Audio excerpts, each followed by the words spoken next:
Hola, buen día compañeros y compañeras. Vamos a esperar 2 minutitos más que están ingresando más cumpas y ya damos comienzo. Ya estamos en vivo por YouTube, también tenemos compañeros ahí que nos están mirando, así que bueno, por ahora vamos todo bien.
Bueno, buenos días compañeros, compañeras.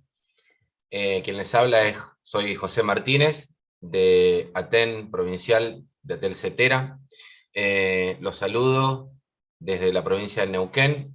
Eh, bueno, vamos a dar comienzo a este Congreso de Títeres para un nuevo mundo, que así lo han titulado los compañeros también de la CETERA y de UNIMA, obviamente que este es nuestro Congreso Latinoamericano de Títeres.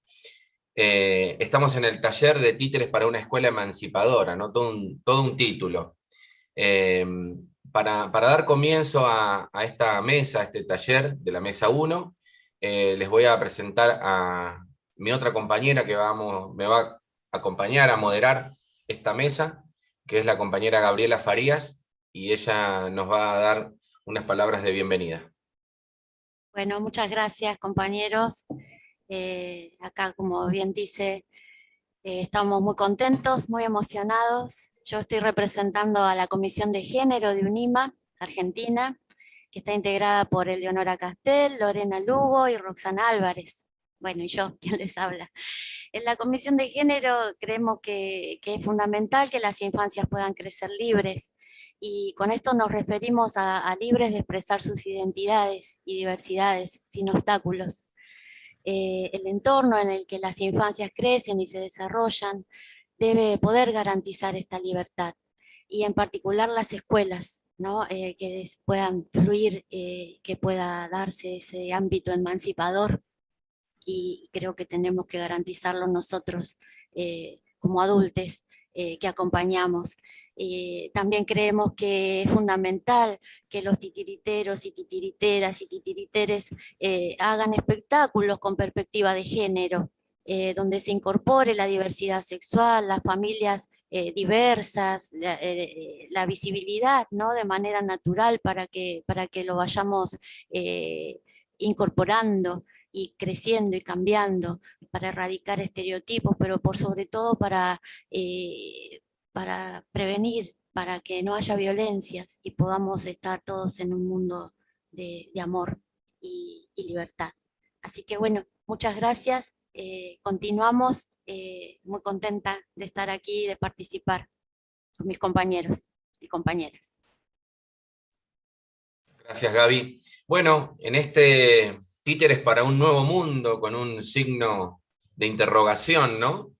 En esta mesa de talleres de títeres, perdón, para una escuela emancipadora, que justamente lo que nombraba Gaby, también esta pandemia como dejó al descubierto desigualdades sociales, ¿no?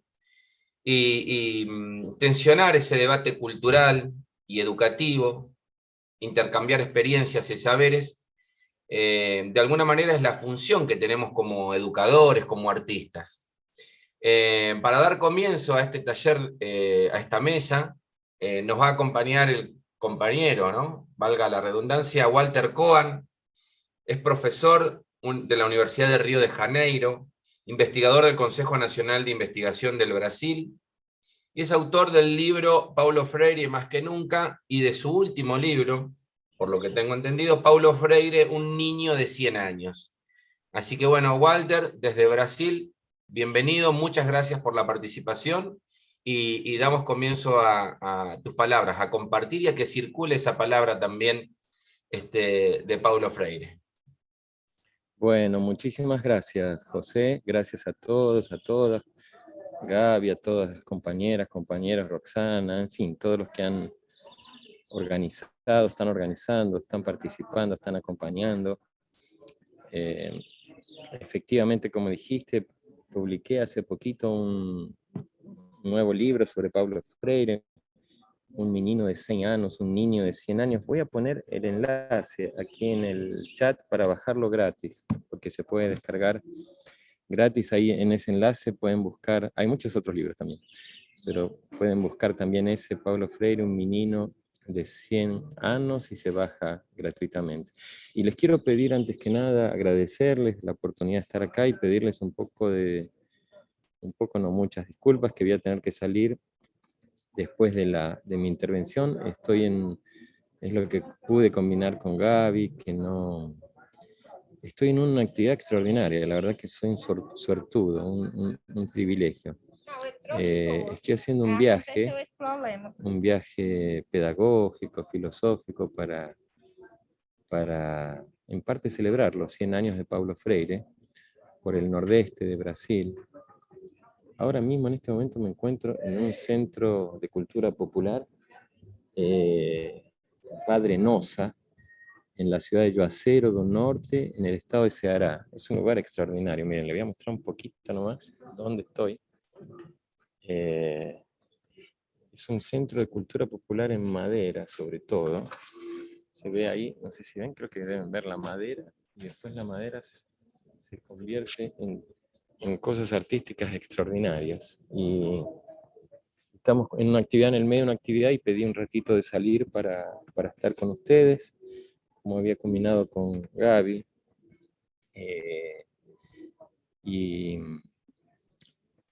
Y saben, es muy fuerte este viaje, porque Brasil está viviendo un momento muy, muy difícil, muy, muy absurdo, y al mismo tiempo Paulo Freire se nos ha vuelto algo que siempre ha sido, pero ahora con más fuerza, que es un hombre, una figura, una vida, una historia de resistencia y de afirmar la educación como un acto político.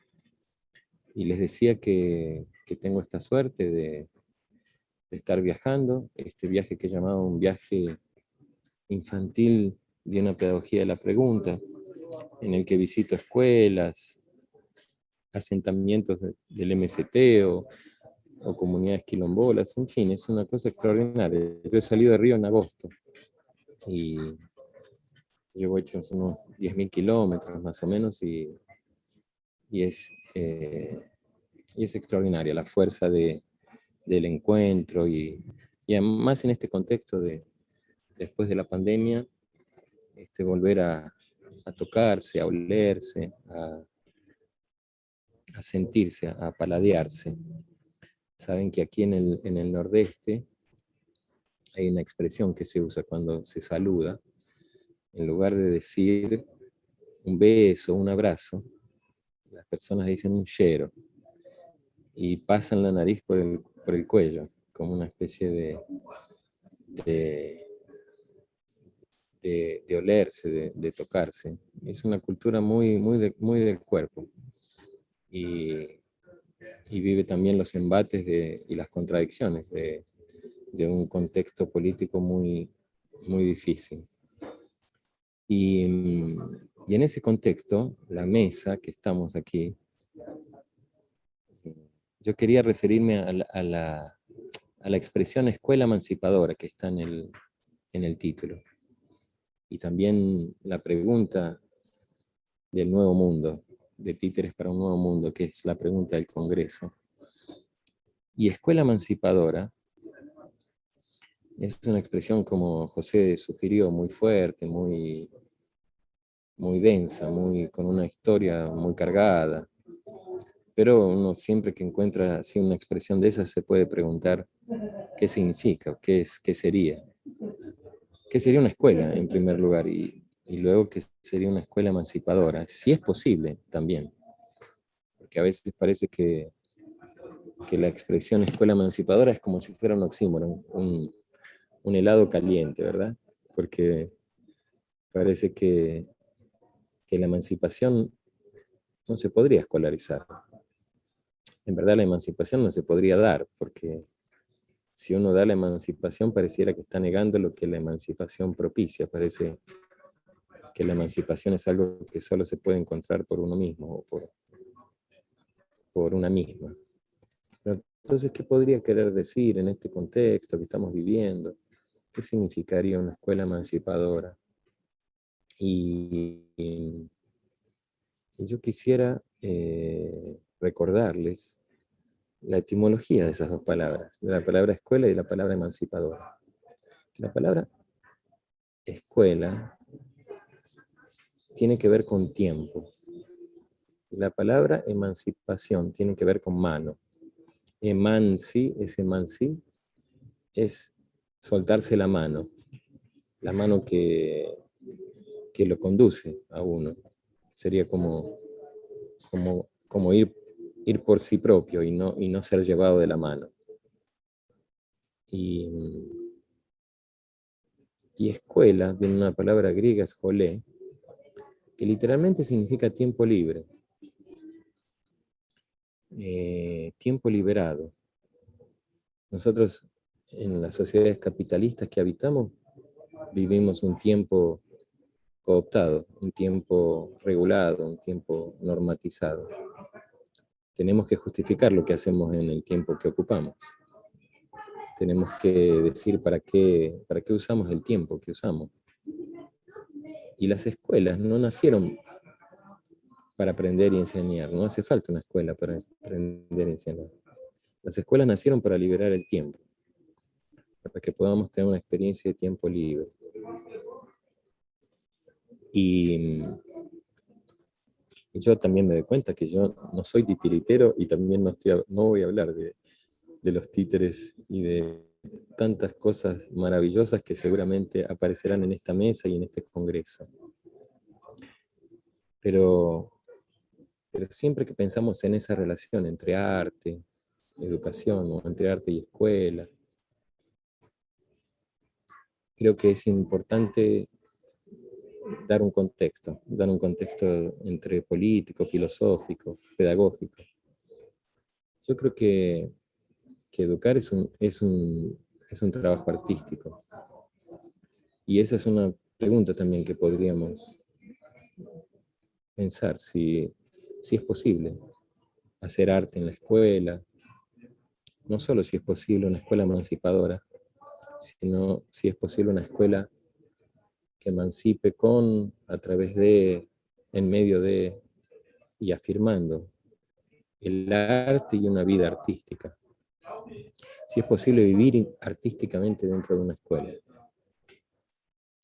Como ven ustedes, yo estoy, de hecho, afirmando una pedagogía de la pregunta, viajando, y este viaje, entre otras cosas, me ha propiciado la sensibilidad de la importancia de mantener vivas algunas preguntas, de recordar que Paulo Freire, por ejemplo, pensaba que enseñar tiene más que ver con preguntar que con responder. O por lo menos si estamos atentos a esa lógica, digamos así, emancipadora, que todavía no sabemos si es posible. Pero emancipar tal vez tenga más que ver con ayudar a preguntar que con responder. Ayudar a preguntar y a preguntarse, a ponerse en pregunta. Y yo estaba como ensayando preguntarnos sobre la escuela y la emancipación. Y decía que la escuela tiene que ver con el tiempo, la etimología, que las escuelas nacen como lugares para liberar una cierta experiencia del tiempo, que fuera de la escuela no podemos tener. Esto yo lo he visto en este viaje, pero no se dan cuenta cómo. Estuve, por ejemplo, en Angicos, donde Paulo Freire hizo su primera experiencia de alfabetización de adultos. 300 adultos en 40 horas. Tuve la suerte de encontrar los exalumnos vivos, que son 15, porque eran adultos en 1963. Ahora son personas que tienen entre 75 y 80 y tantos años.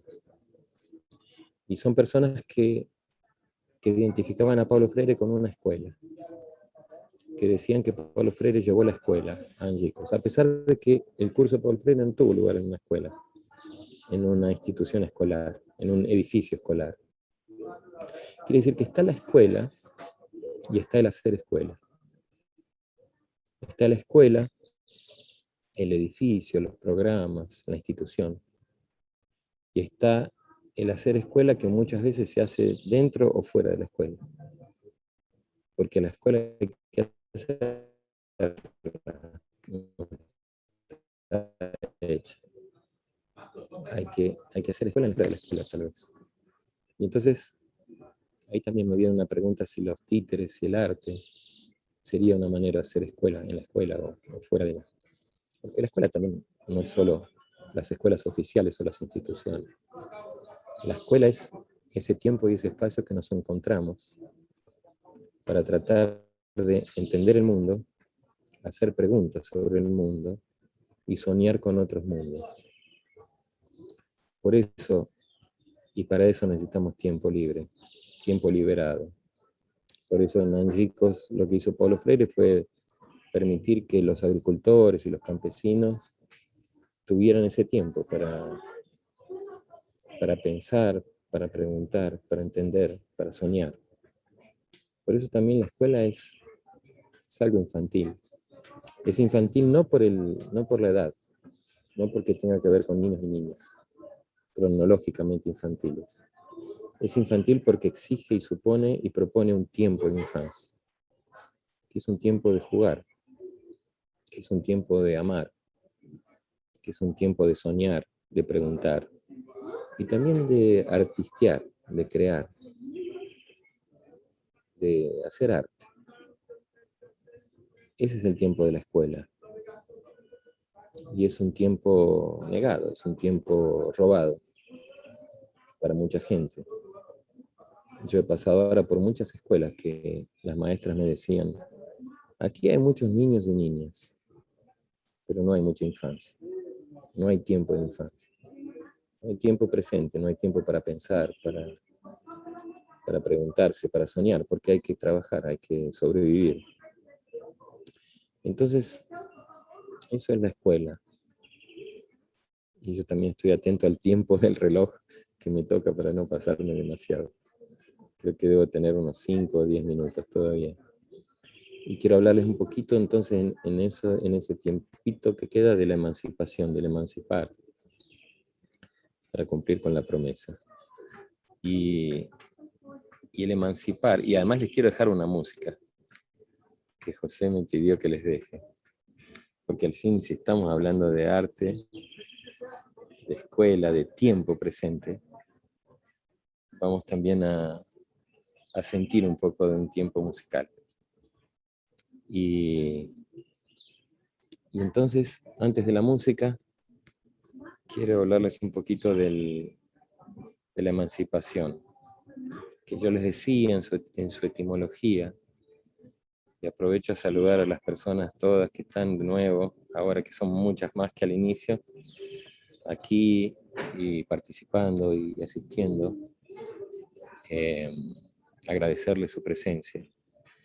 Decirles que emancipar tiene la mano dentro, tiene esa mano que puede ser muchas manos, pero que en principio supondría que hay que sacarse una mano que nos conduce o que nos guía, que tiene también mucho que ver con la pedagogía, porque ustedes saben que la palabra pedagogía tiene que ver, literalmente, etimológicamente, significa conducir al niño. Hago paidos, conducir al niño o a la niña. Pero los pedagogos, las pedagogas en Grecia antigua eran esclavos, eran hombres esclavos. Y no eran los pedagogos no eran los maestros, los educadores. Los pedagogos eran los que llevaban de la mano al niño o a la niña para ser educada. Entonces, esto de llevar de la mano está muy enraizado en la pedagogía y en la escuela. Es muy fuerte y emanciparse es una gran cuestión, es una cuestión política que precisamos pensar. Se dice mucho y repetimos todo el tiempo que trabajamos por una educación emancipadora, por una escuela emancipadora, pero no está nada claro qué significa una escuela emancipadora, ni siquiera si es posible. Y tal vez, y siguen las preguntas, ¿cuáles serían las condiciones para el caso en que sea posible? Y tal vez, si no habría que comenzar por casa, si en realidad el trabajo de emanciparse no supondría un trabajo de autoemancipación. Si emanciparse no significaría, en primer lugar, autoemanciparse. Y emanciparse nosotros, nosotras, docentes, ¿de qué? ¿De quién? ¿De qué manera? Algo así como descolonizar nuestro propio pensamiento, nuestra vida pedagógica, nuestra existencia, nuestra manera de habitar la escuela. Entonces les dejo preguntas sobre la posibilidad de una escuela emancipadora. Hay otra figura latinoamericana que no puedo no recordar ahora, que es Simón Rodríguez, el maestro de Bolívar. Simón Bolívar decía que los que hacen negocio con la escuela hacen una antiescuela. Porque escuela, como les decía, viene de escolé, una palabra griega, que el propio Simón Rodríguez trae esa etimología, juega con esa etimología. Y dice Simón Rodríguez, hace más de 200 años, la traducción de escolé, en griego tiempo libre, en latín se dice otium, ocio. Y entonces Simón Rodríguez dice, critiquen todo lo que quieran a los que hacen negocio con la escuela, que nunca los criticarán lo bastante, porque hacer negocio con la escuela es hacer una antiescuela. Negocio, negotium, es negar lo que la escuela es, tiempo libre, es negar la escuela. Hacer negocio es hacer una antiescuela, decía Rodríguez, Simón Rodríguez hace más de 200 años. Bueno, entre esos recuerdos y esas preguntas me despido con un poco de música. Vamos a ver si funciona. Voy a compartirles la música. Ya. Y me despido y les agradezco una vez más. Les agradezco enormemente la invitación. Como les dije, lamentablemente no voy a poder quedarme. Estoy en el medio de actividades aquí en este Centro de Cultura Popular Mestrenosa. Y les agradezco enormemente la atención, la escucha y el pensar juntos. Déjenme ver si esto... ¿Se escucha la música?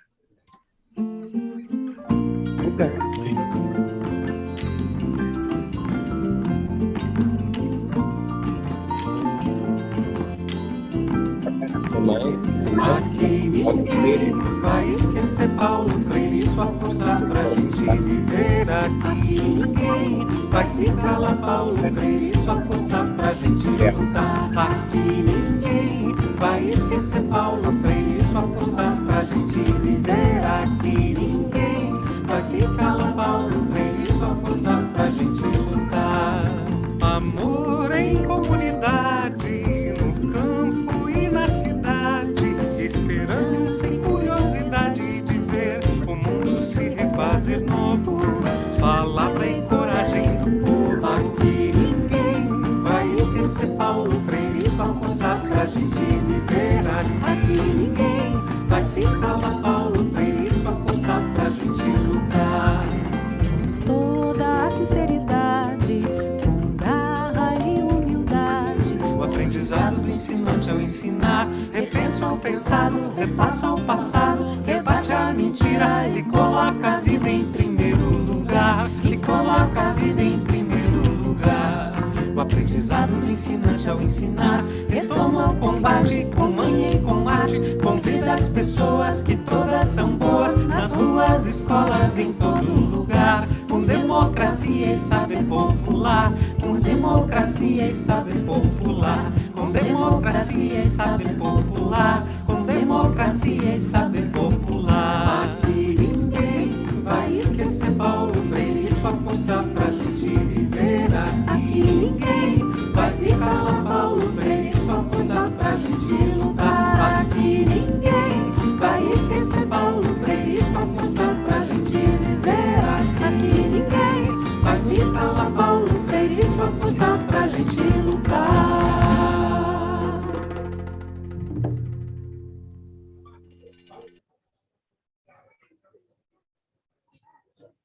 Aqui ninguém vai esquecer Paulo Freire e sua força pra gente viver. Aqui ninguém vai se calar Paulo Freire e sua força pra gente lutar. Aqui ninguém vai esquecer Paulo Freire e sua força pra gente viver.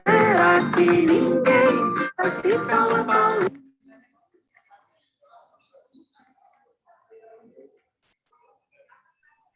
Gracias, Walter. Excelente, Walter, gracias. Muchísimas gracias. La verdad que nos dejaste ahí con esto, ¿no? De repensar, ¿no? De repensar la escuela, con esta escuela de tiempo libre, del ocio, de emanciparnos. Muchísimas gracias. La verdad que muy movilizante.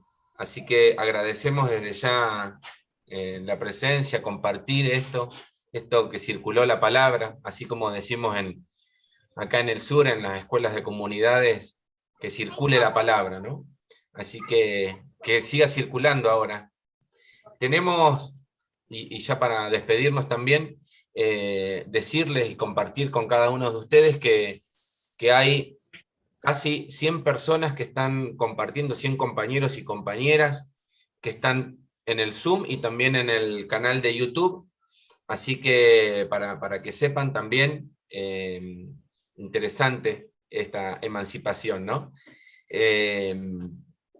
Y también ahí nos decían de la organización que todo lo que tenga que ver con las certificaciones le va a llegar por correo electrónico a su casilla de mail personal, así como para que tengan en claro esto.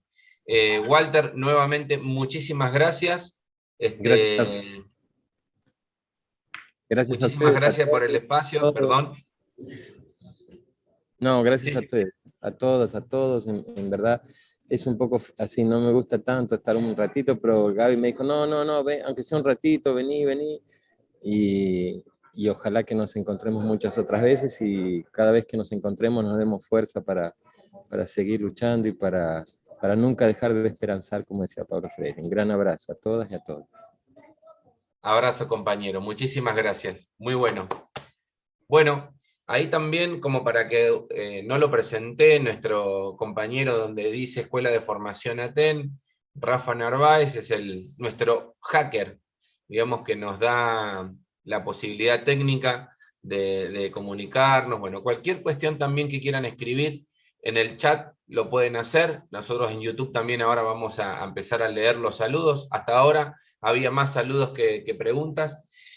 Así que bueno, vamos a pasar a la segunda parte de esta mesa y vamos a tener a una compañera, una entrevista, a Alba Rueda, que es activista trans, subsecretaria de Políticas de Diversidad del Ministerio de las Mujeres, Género y Diversidad, integrante de NotiTrans y Mujeres Trans Argentina, investigadora del Departamento de Comunicación y del Espacio de Géneros del Centro Cultural de la Cooperación Fioral Gorini, integrante del Consejo Asesor del Observatorio de Género en la Justicia, Consejo de la Magistratura de Cava.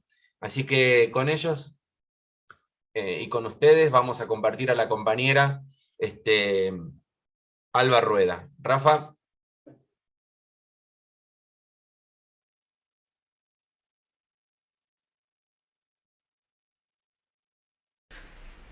Mi nombre es Alba Rueda, soy activista trans, pero en este momento me encuentro trabajando en el Ministerio de las Mujeres, Géneros y Diversidad de la Nación, en la Subsecretaría de Políticas de Diversidad.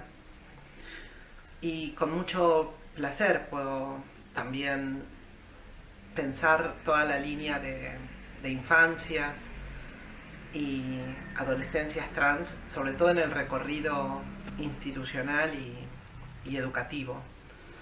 Y digo placer porque la propuesta para esta intervención tiene que ver con pensar con herramientas que fortalezcan nuestras experiencias o las experiencias de niñas y adolescentes trans dentro del ámbito educativo. Y entre las herramientas fundamentales se encuentra la cultura. Herramienta no la estoy pensando como en un instrumento, estoy pensando justamente en la vitalidad de lo que significa una política cultural en torno a fortalecer las experiencias de niñas y adolescentes. Y en esa línea creo que hoy todavía se necesitan principalmente herramientas para poder modificar lo que significa para nosotras trayectos de vida que están tan acompañados y tan vinculados a los cambios culturales. Sobre todo porque las instituciones, todas las instituciones, pero particularmente aquellas que atraviesan niñas, niños, niñes y adolescentes, están vinculadas a formatos de binarismo sexual, de un binarismo que confecciona, que estructura ciudadanías, ejercicio de derechos, y que son muy celados, son mecanismos celados, son instituciones muy cuidadas, protegidas por una visión social en donde está asentada un patrón de naturalidad de los sexos. Y esa naturalidad tiene un impacto muy fuerte cuando una niña empieza a expresar su identidad, empieza a decir qué deseos tiene, qué le gusta, cuando empieza a mirar y a explorar el mundo conforme a su propio desarrollo. Y cuando no se ajusta a esos modelos, a esos roles, a esos estereotipos, lamentablemente muchas de estas instituciones generan un vacío enorme en el silencio, en la indiferencia, en mirar al costado y principalmente eso implicó para muchas personas LGBTIQ+, que tengamos un registro de nuestras infancias como una experiencia triste, dolorosa, donde nos encontrábamos soles, sin quienes nos acompañen, sin instituciones que protejan nuestros derechos. Entonces, de ahí viene justamente la vitalidad de las herramientas que nos pueden ayudar a pensar. No sé, en este momento pienso, por ejemplo, lo importante y necesario que es el lenguaje inclusivo dentro de los ámbitos escolares, porque allí lo que encuentro es que existe toda una dimensión, un anclaje, que no se trata solo de hablar convocando en la pluralidad de voces a todes, sino que es en el momento en el que alguien enuncia el lenguaje inclusivo, también está habilitando a otras personas a que puedan quizás encontrar una alianza en esa persona y que esa alianza permita crear un puente de confianza para poder contar que quizás no habitamos los baños porque nos golpean, porque nos insultan, quizás no podemos circular en el patio porque también hay determinados grupos de personas que nos violentan.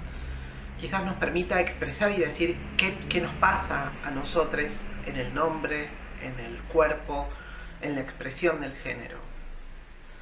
Entonces, el lenguaje inclusivo en los ámbitos educativos para niñas, niños y adolescentes no es solamente una herramienta de pluralidad de voces, también es una herramienta frente a las violencias.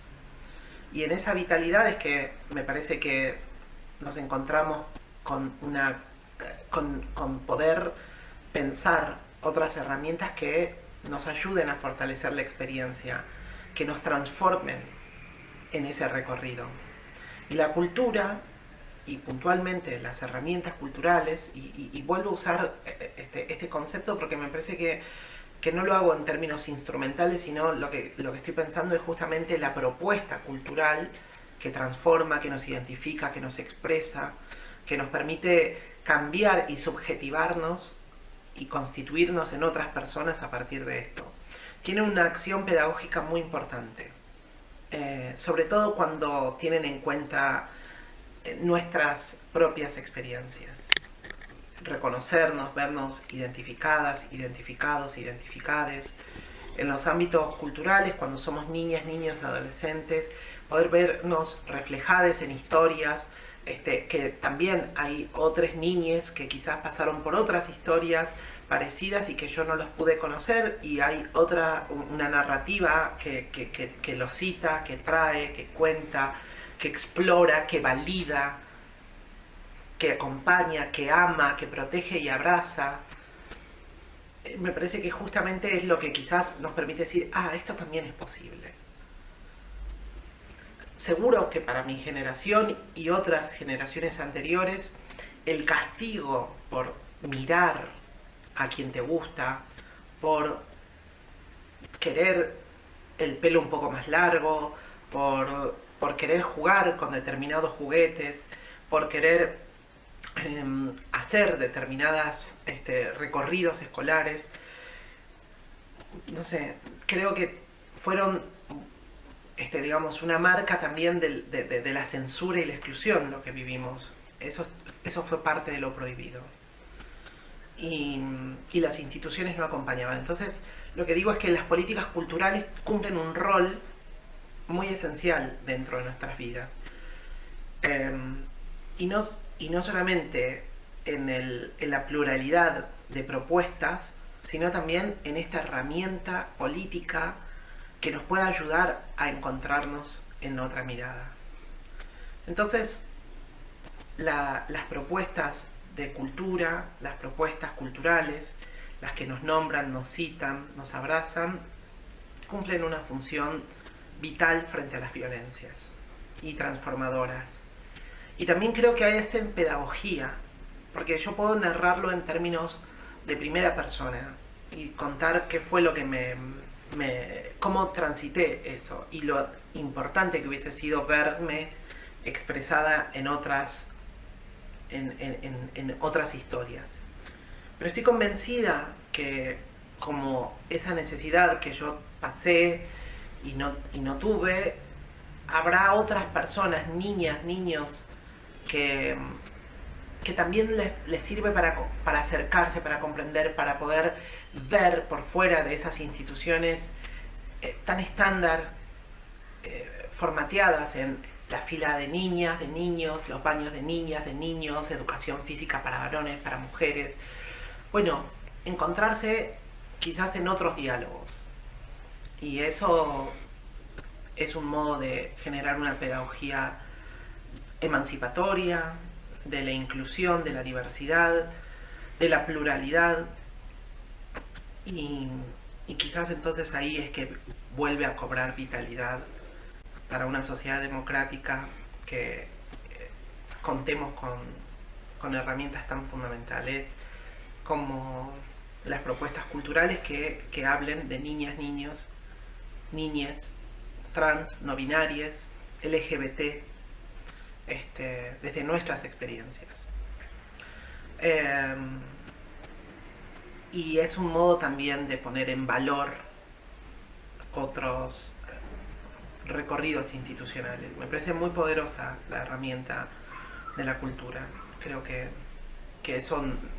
estaríamos de acuerdo muchos. Pero pensada como una herramienta política frente a las violencias, sobre todo para cuidar a niñas, ese era quizás el valor, el subrayado que quería proponer para esta intervención.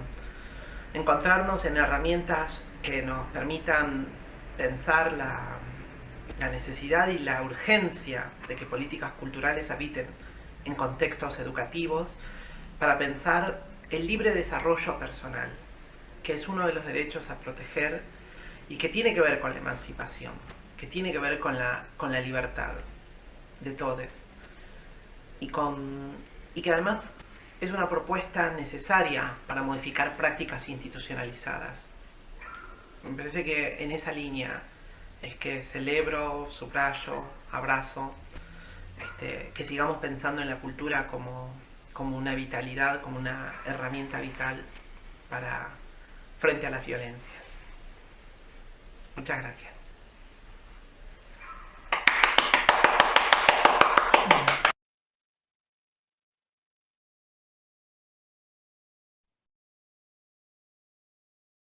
Muchas gracias.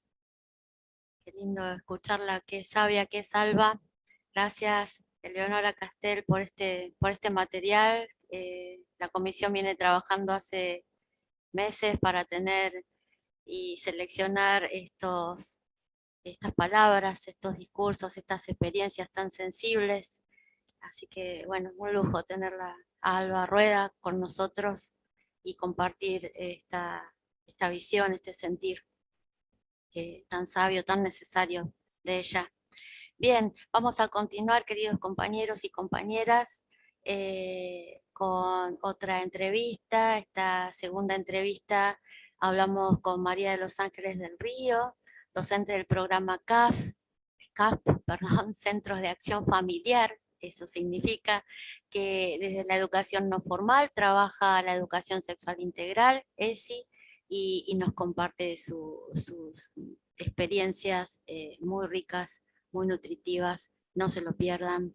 Tenemos la suerte de tenerla acá entre nosotros, así que bueno, ya también quizás podamos tener alguna palabra más luego al final de ella. Eso ya lo vamos a ir viendo si se puede, pero ahora le compartimos esta entrevista y bueno, con ustedes continuamos. Muchas gracias.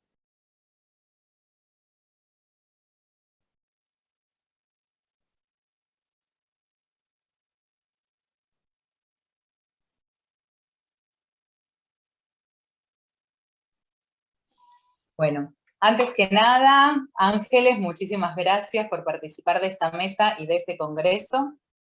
Para nosotras, quienes formamos parte de la Comisión de Género, es muy importante conocer y compartir las experiencias docentes, tanto en la educación formal como en la no formal, donde los títeres ayuden a atravesar ciertas temáticas. Y así, con los títeres, colaborar a que la educación sea transformadora y emancipadora. Sabemos de tu trabajo con la educación sexual integral dentro de la educación no formal y nos encantaría escucharte, que nos compartas tu experiencia. Así que, Ángeles, todo tuyo. Bueno, mi experiencia es bárbara.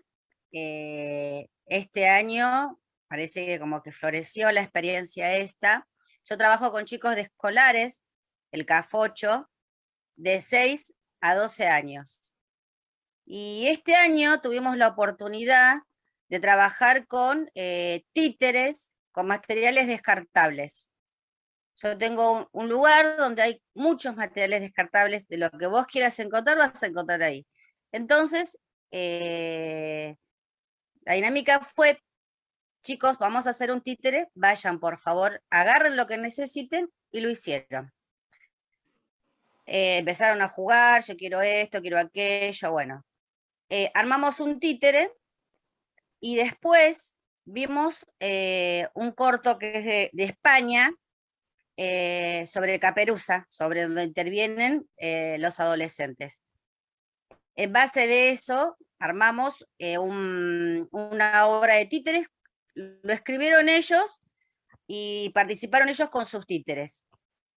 Después de que, o sea, cambiaron ellos el libreto y todo eso, bueno, ellos quisieron actuarlo.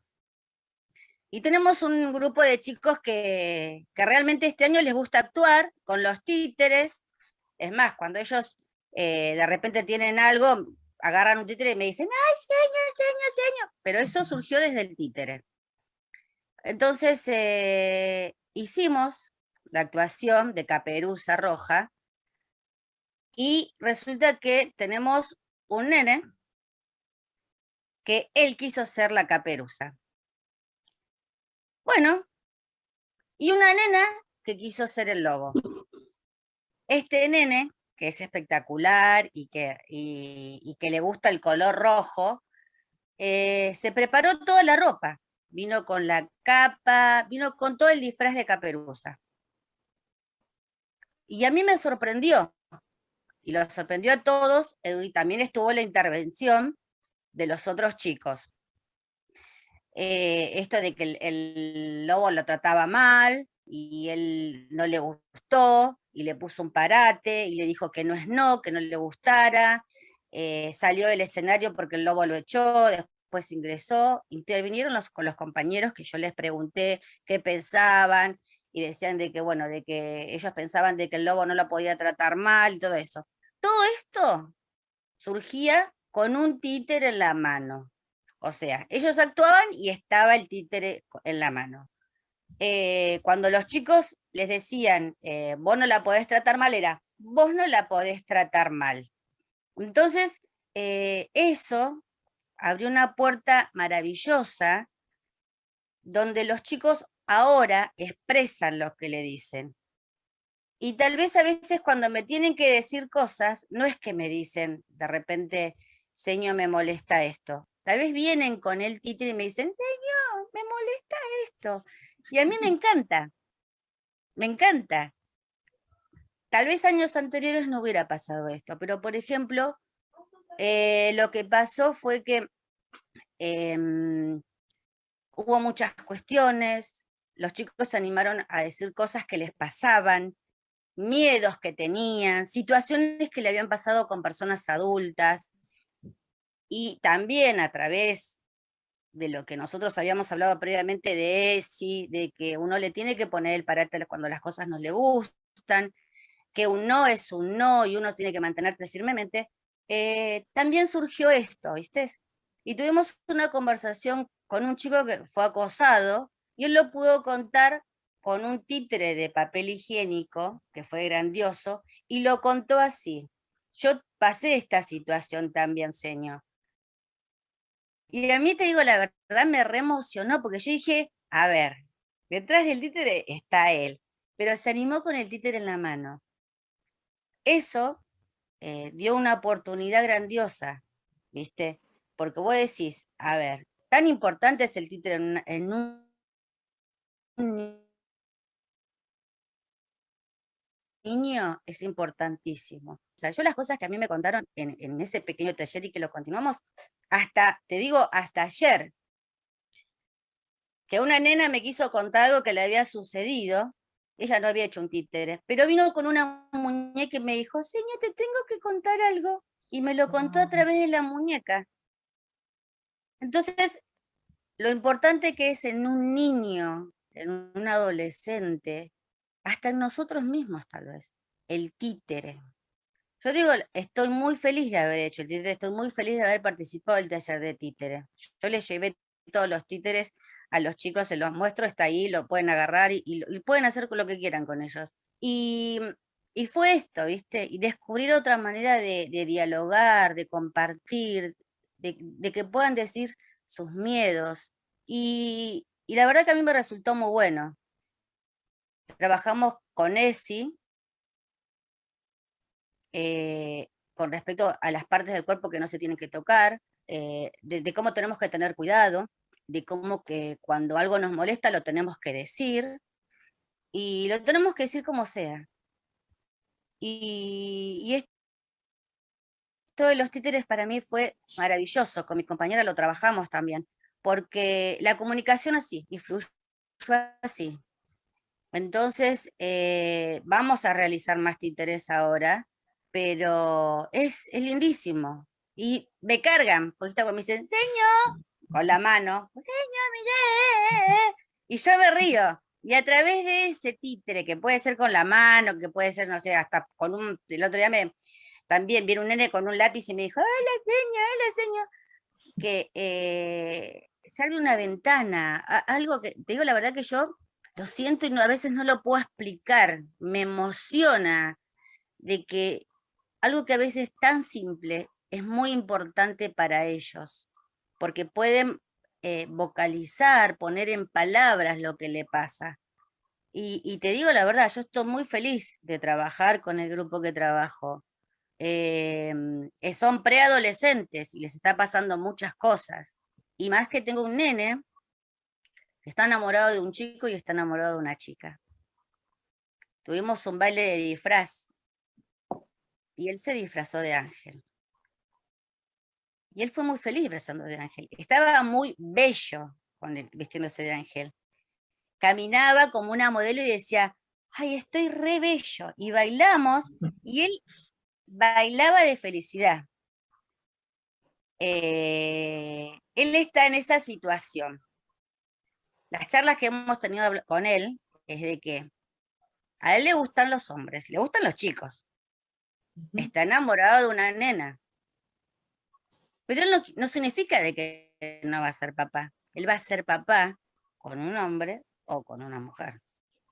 Él va a ser su familia.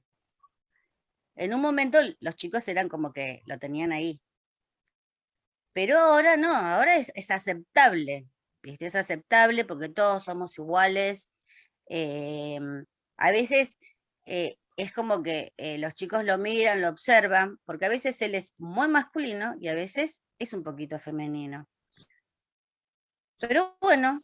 Ese es un trabajo que estuvieron haciendo ustedes mismas, ¿no? Porque vos me habías contado que habían trabajado mucho el tema cuando él quiso ser Caperucita, que también había habido como cuestionamientos de los compañeros y de las compañeras, ¿no? Cuando elegimos los personajes, él quiso ser Caperucita. Primero iba a ser una chica, que después no quiso ser Caperucita, y él quiso ser Caperucita. Y los chicos dijeron, ¿cómo vas a ser Caperucita? O sea, igual en ese momento es como que un grupo tipo machista de chicos, es como que lo señalaron, mira, Ezequiel va a ser Caperucita. Igual nos sorprendió, no pensamos que él se iba a traer toda la ropa. Él se trajo toda la ropa de rojo. Y es como que lo miraban, ¿vas a ser? Bueno, Adabel dijo, yo voy a ser de lobo. Y nadie dijo nada, porque tenía un apoyo que era Adabel. Uy, no debía decir mamá. Entonces, lo aceptaron los chicos. ¿Y eso les dio la oportunidad de poder hablarlo, de ustedes poder decir algo, de poder desarrollar toda esta cuestión de la ESI? Sí. Frente a ese hecho en particular? Sí, sí. Bueno. Es más, yo puse un ejemplo, ¿no es cierto? Por ejemplo, ¿no? Varios ejemplos pusimos con mi compañera, pero por ejemplo, de que nosotros tenemos la libertad de elegir lo que nosotros queremos. O sea, de repente yo, así exageradamente, dije, ¿y si yo el día de mañana me enamoro de una mujer? Ay, señor, ¿y si me enamoro de una mujer, qué pasa? ¿Y si me enamoro de mi compañera, qué pasa? Señor, pero ya estás casada. Y ellos también, entonces después piensan a contar. Y yo tengo un tío y tengo un primo y conozco a alguien. ¿Y es malo? No. Y eso es un trabajo a diario a veces, ¿eh? Pero te quería preguntar, ¿vos decidiste trabajar ESI porque es un tema que a vos, porque no es algo que en los CAF se tenga que trabajar sí o sí? Ustedes no tienen como temáticas a seguir, ¿o sí? No. Ustedes eligieron como grupo de trabajo, eligieron trabajar con los chicos la ESI. Sí. Súper interesante. ¿Y qué fue lo que te llevó a eso? Muchas cosas. Este chico, este nene, de que camina así, y como que es muy femenino, y que en un momento era como sentir el rechazo. Pero, si lo hablamos, y lo acompañamos, y jugamos, lo podemos aceptar. Perfecto. Entonces, yo empecé a dar muchos ejemplos de mi vida propia, mi compañera también. empezamos a contar historias, contamos, por ejemplo, cuando tuvimos la maratón de lectura, había muchos libros, por ejemplo, tengo 2 mamás, o tengo 2 papás, o vivo, tengo 2 casas, tengo 2 familias. Entonces, a veces eso da pie cuando uno le cuenta o le explica y le dice, por ejemplo, el que más a mí me gustó fue Nicolás tiene 2 papás.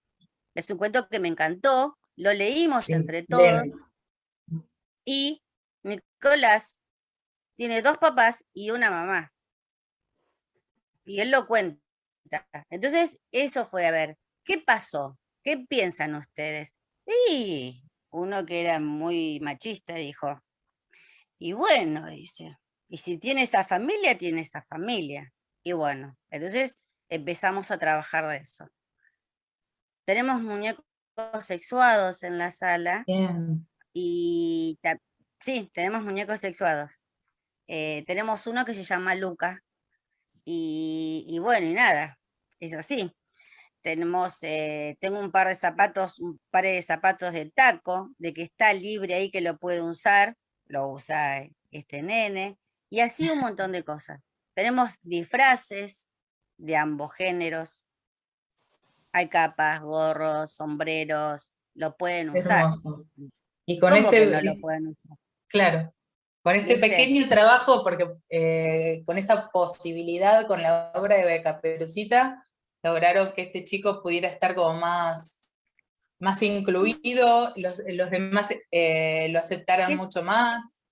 Que sea más aceptado, que Ezequiel sea, que sea un compañero, que sea un amigo, que sea otra la mirada de sus compañeros, y bueno, y nada. Y eso es así. Y hoy, por ejemplo, estuvimos jugando a un deporte, estuvimos haciendo deporte, y vos lo ves que él es otro más. Antes los chicos tenían otra mirada, y ahora no. Mirá. Y él es el Ay, que qué viene y me lindo. dice de repente, agarra cualquier cosa o un títere que está por ahí y viene y me dice, hola señor, ¿cómo estás? Y antes a los chicos le molestaba y él va y dice, hola, ¿cómo está? Y a los chicos le molestaba. Y ahora no, y ahora estás aceptado, es común y corriente, y es Porque así, además es ¿viste? súper histriónico por lo que contabas. Como Es que muy es lindo. súper histriónico, entonces. No, Qué ayer buena estaba vestido experiencia. de ángel y era... Hermoso, Y hermoso. Contame el CAF, contanos a todas y a todos, sí, ¿qué son los CAF y el tuyo en qué barrio funciona? bueno, los CAF son un centro de acción familiar. Yo estoy en la parte de escolares, está la parte de infantes. Mi barrio está en Piedrabuena, o sea, mi CAF es el barrio Piedrabuena, en la orilla del complejo, sobre la avenida Piedrabuena. Hay un jardín ¿Piedrabuena dentro del complejo. es Lugano? Es Lugano, es Ah, cerca de la Oculta, cerca de la Villa 15. ok. Y confluyen en ese CAF chicos de todo ese... La mayoría de esos chicos, de los de chicos esa que periferia, tenemos, quiero decir. son de esas villas. Es de la Ah, villa de la 15, también tenemos de la INTA, tenemos un par de chicos del complejo Padre Mujica, que también está al costado de la vía, y tenemos varias. Tenemos otra que se llama La Nueva, que está al frente de la Oculta. Y Y funcionan como contraturno con las escuelas, como espacio de Sí. contención para chicos y chicas después de la escuela. Sí. Después de las 12 del mediodía y se quedan a las 3:30. Almuerzan, hacemos una súper reactividad, Claro. una actividad rica con todo el contenido, siempre tratando de tocar una parte del día ESI, ¿viste? Por ejemplo, lo de Halloween, la fiesta de Halloween fue bárbaro, porque, a ver, dijo, nosotros vimos muchos chicos que estaban disfrazados de mujeres o cosas así. Lo charlamos, lo hablamos, una nena me contó de que había visto un amiguito que estaba disfrazado de mariposa, y ¿por qué no? Dijo eso. Hermoso. ¿Entendés? Y está bueno porque abre esto de la aceptación del otro, de la aceptación de que yo soy como soy, y bueno, y es así. No tengo que cambiar para gustarte a vos, tengo que ser yo para quererme a mí, para gustarme a mí. Entonces, me parece eso lo interesante. charlamos. Sí, ¿Qué? perdón, sí. Sí, decime. No, que me parece interesante porque hay muchas escuelas Sí. en donde la ESI es muy difícil que la trabajen. De hecho, hay muchas escuelas que deciden no trabajar la ESI por temor a la reacción de padres o porque los directivos, o porque eso lo sabemos, ¿no? Que no en todas las escuelas se trabaja. Que exista un espacio alternativo en estas poblaciones, que exista un espacio alternativo que ayude a trabajarla, me parece maravilloso. Me parece maravilloso que existan gente como vos, como tu equipo de trabajo, que se anime y que lo haga porque es evidentemente muy necesario. Es que pasa que es la realidad de ahora. O sea, nosotros nacemos con un sexo, pero el género lo vamos descubriendo a través de la vida. Es lo que yo les dije. No sé si yo mañana me enamoro de una mujer. A ver, porque a veces me pongo mucho de ejemplo. Yo con mi compañera nos ponemos de ejemplo, porque viste que vos decís, y yo vi, pones un ejemplo y todos te miran con una cara como diciendo, ay, sí, parece como fuera una fantasía, una película. Pero cuando uno se pone de ejemplo, ¿entendés? Claro. A veces es como decís, bueno, pero sí, los profesionales que tenemos en el CAF son bárbaros, están abiertos siempre a estas cosas de decir, bueno, voy a trabajar ESI, yo presenté un proyecto, y bueno, sí, está bien, con mi compañera lo hicimos, empezamos, viste, a madurarlo, a ver cómo lo podíamos tocar, qué podíamos hacer, y bueno, surgió esto de los títeres y de la caperuza, y los títeres, amo los títeres por todos lados, me emocionan, a ellos también, podés conversar, hemos tenido charlas a través de títeres que vos decís, a ver, estoy haciendo una terapia de grupo, porque ellos, es verdad, dicen cosas con los títeres, aunque sea con el que te dicen, hola, Peña, dicen cosas que tienen muy adentro, cosas que vos decís, no me hubiera imaginado que hubiera pasado esto, o que le esté pasando esto. Y es tan necesario en un niño que tenga un espacio o algo para que pueda comunicar lo que le está sucediendo o lo que no le está sucediendo. Y yo me pongo mucho en el lugar de ellos y pienso, cuando dicen las cosas que le pasan, oh, mirá, en un cuerpito tan chiquitito, tantas cosas. Y bueno, y es una manera de que ellos lo sacan, lo exteriorizan, lo comparten con los compañeros le comprenden y le dicen otra experiencia y le dicen, y vos podés hacer esto, y es un diálogo, y me parece maravilloso. Una tarde, te digo la verdad, no nos alcanzó la tarde para estar haciendo las cosas. Y nos teníamos que ir. Y nos tenemos que ir y nos tenemos que ir. Chicos, yo no me puedo quedar a dormir acá. Tenemos que ir todos. Y lo continuamos. Claro. ¿Viste? Y esto es maravilloso el ESI. Creo que en esta etapa de nuestra vida es lo más lindo que nos puede haber ocurrido. Buenísimo, Ángeles, te agradezco un montón que compartas esta experiencia con nosotras, porque es súper enriquecedora y súper alentadora también. Como que corrobora teorías, ¿no? Esta teoría de que los títeres sirven para la educación, que no son solo entretenimiento o recreación, que es maravilloso, es arte, es maravilloso, y ya lo sabemos, eso no hay ni que defenderlo. Digo, pero para la educación son muy importantes también, y a veces, como en este caso que vos contás, hasta necesario. Entonces te agradezco muchísimo. Un títere a veces para un niño pasa a ser un amigo. Y yo lo comprobé en otra situación, de que un nene le contaba a su títere lo que le pasaba. Entonces, un títere que lo crea, que es parte de él, es muy importante. Sea como sea el títere, de una media, hoy hablamos de eso, los títeres de media, de tarrito, de lápiz, de cualquier cosa, es la creación de uno, de lo que uno puede confiar. lo que se lleva a uno, lo que le puede decir. Ese nene, cuando vos aprendas a escribir, necesito que escribas todo lo que te pasa en un libro. Sí. Me miró y me dijo, tengo esto. Listo. Mira, Así que te imaginas lo importante que es un títere para un niño. Es importante para mí, que soy grande.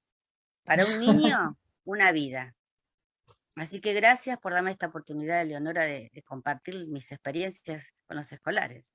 hermoso, Los amo. hermoso. Te Amo agradezco los yo un títeres. montón a vos. No, gracias Me a alegro ustedes. Gracias por muchísimo. todo.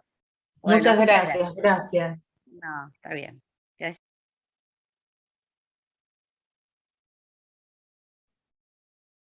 Bueno, muchas gracias. Qué hermosa entrevista. Gracias, Ángeles, por estar acá con nosotros y nosotras y nosotres. Y gracias, Eleonora, por estas entrevistas, por todo tu trabajo. Una experiencia muy rica y muy necesaria poder escuchar a estos compañeros, a estas compañeras. Gracias, Rafa. Está saliendo todo excelente, muy bien. Genio total. Y bueno, y José, no sé, José, si teníamos algo para decir de los certificados que nos dijeron que iban a estar Sí. en... Nuevamente, que los certificados iban a llegar vía correo electrónico personal de cada uno o cada una de los compañeros y compañeras. Así que la organización nos repite que van a recibir la certificación correspondiente vía mail. Perfecto. Bueno, ahí ya sabemos que estamos certificados y certificadas. Bien. Estás muteada, Gaby. Ay, gracias. Soy mala con la tecnología, soy mala. Bueno, que también pueden ver todas las grabaciones en el portal de educación de CETERA, ¿no? José, eso también para los que tuvieron que retirarse o después quieren compartirlo y difundirlo, todo este material tan lindo, tan rico, tan necesario. Bueno, vamos ahora a presentar a esta persona que es un lujo tenerla, Julio Pasquarelli, no sé si se dice así su apellido. Él es sociólogo, profesor de psicología, trabaja en la Escuela Normal Superior Mariano Acosta, es jefe de servicios del Hospital Neuropsiquiátrico Dr. Domingo Cabrera, de la Cátedra de ESI, Educación Sexual Integral, en el Mariano Acosta. Así que, bueno, bienvenido. Muchas gracias por estar acá, qué lujo. Y lo escuchamos, te escuchamos. No sé si estás por ahí. Julio, ¿qué tal? Buen día. Una última aclaración también antes de comenzar tu exposición. A los compañeros y compañeras que tengan alguna consulta y que, digamos, aprovechamos que también Julio lo tenemos en vivo, por el chat pueden hacerlo, así después, al finalizar su exposición, podemos hacer el intercambio de consultas.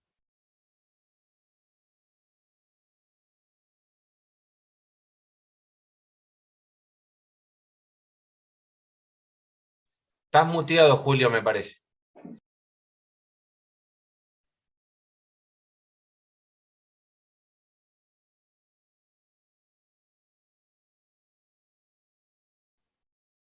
A ver, Julio, si hablas o habla de nuevo. Sí, parece que no estás muteado, pero a ver. Yo no lo escucho, no sé ustedes. Volvé a hacer de nuevo clic y volvé a entrar y a salir. A ver, en el mic. Fíjate el volumen.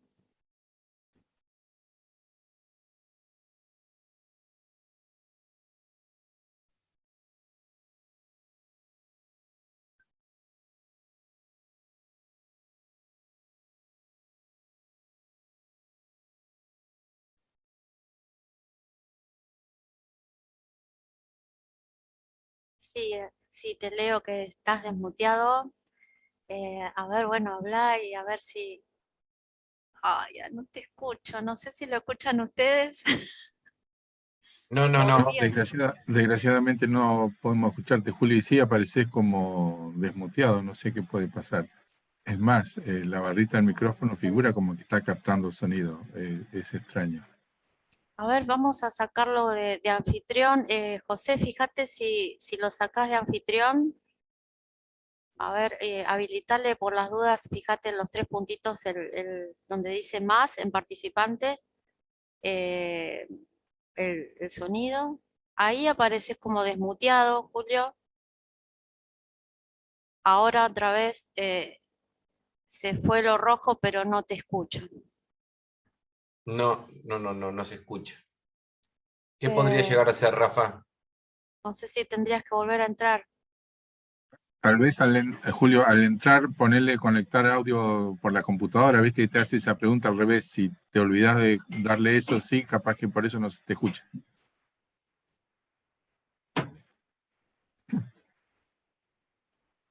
Bueno, cosas que pasan en este mundo virtual, en esta cuestión que nos enseñó la pandemia, ¿no? De comunicarnos por este espacio, que si bien, por lo menos a mí me pasa en lo personal, que llega un momento que cansa la virtualidad, nos da la posibilidad de encontrarnos con compañeros y compañeras de todos los lugares de nuestro país, ¿no?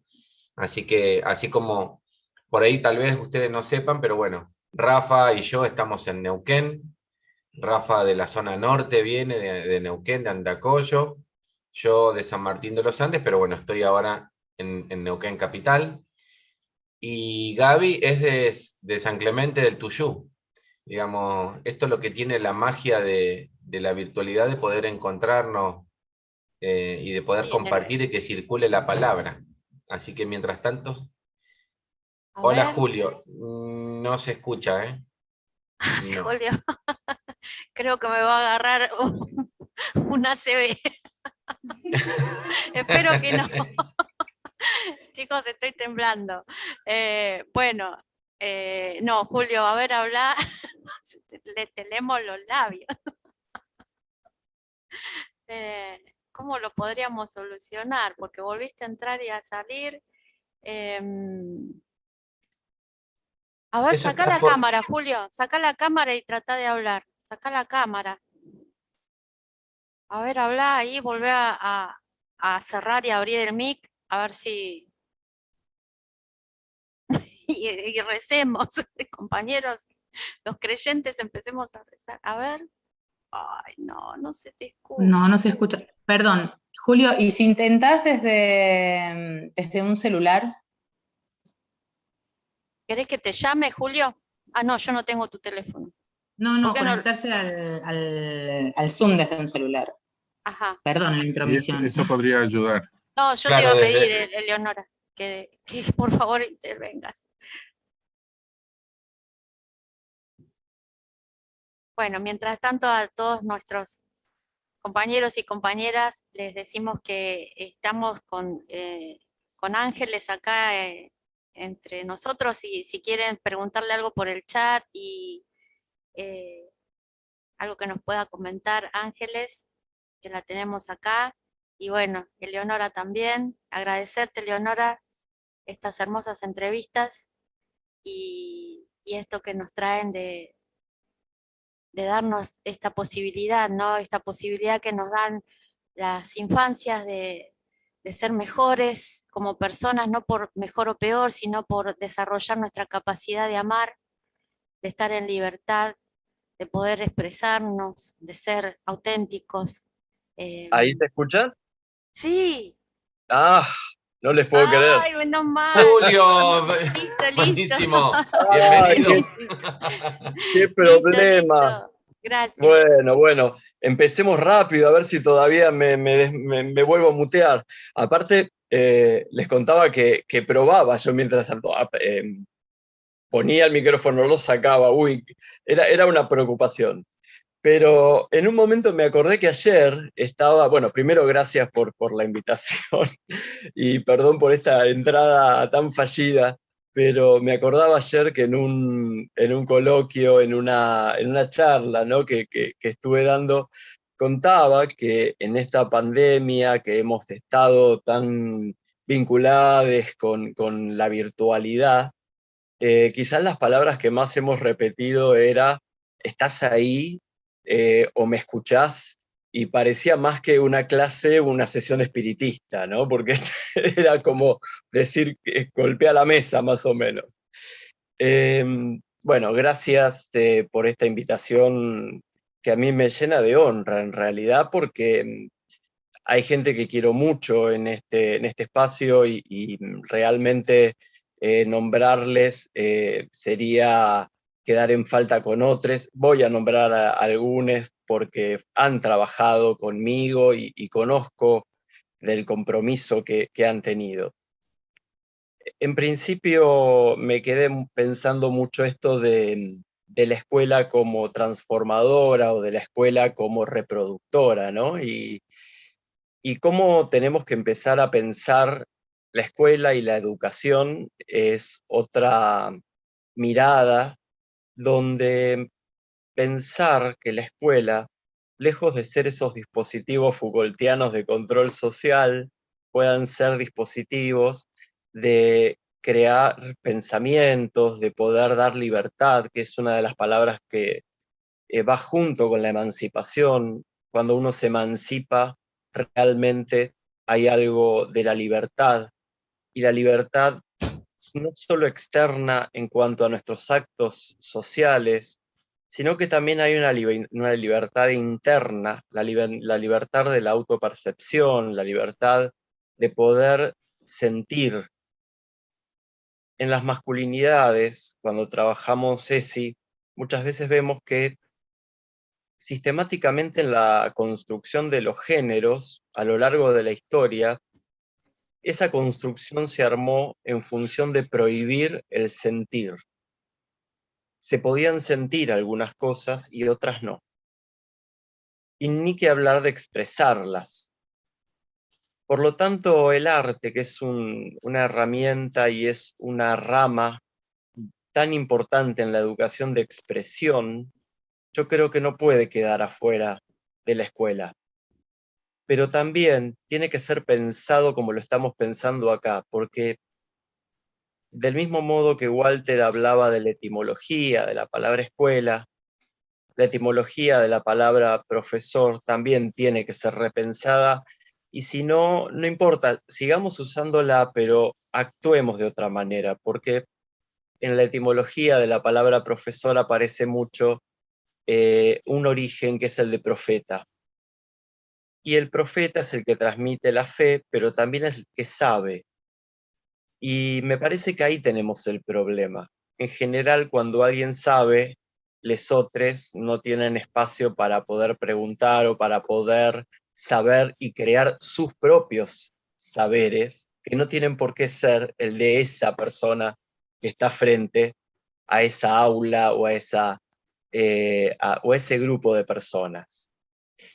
Cuando surgió la ley de ESI, como en el grupo hay compañeros de Latinoamérica y en muchos grupos de masculinidades que yo coordino, hay gente de Latinoamérica.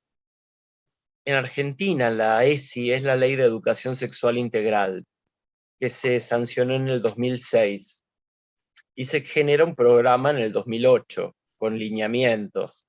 Pero es una ley que todavía hoy la seguimos peleando y la seguimos tratando de ponernos al hombro, porque como bien se dijo en esta charla, en este coloquio, muchas veces queda como a disponibilidad y a la buena predisposición de las escuelas, de los docentes o de los directives, cuando en realidad es una ley nacional que debe ser aplicada. Hay algo que tiene que ver con la ley que es interesante. La ley tiene un espíritu transversal y tiene que ver con que no tenemos que pensar a la ESI solo en un taller, solo en 3 jornadas al año, sino que la tenemos que pensar desde cada materia, desde el recreo, desde el modo que intervenimos como docentes o como personas ante un grupo de niñes o adultos. Y cuando surgió la ley de ESI, como cuando surgieron tantas otras leyes, se hablaba de que hablar de diversidad, hablar de, por ejemplo, género, iba a generar que las chicas salieran corriendo a travestirse, a tener relaciones sexuales, a descontrolarse.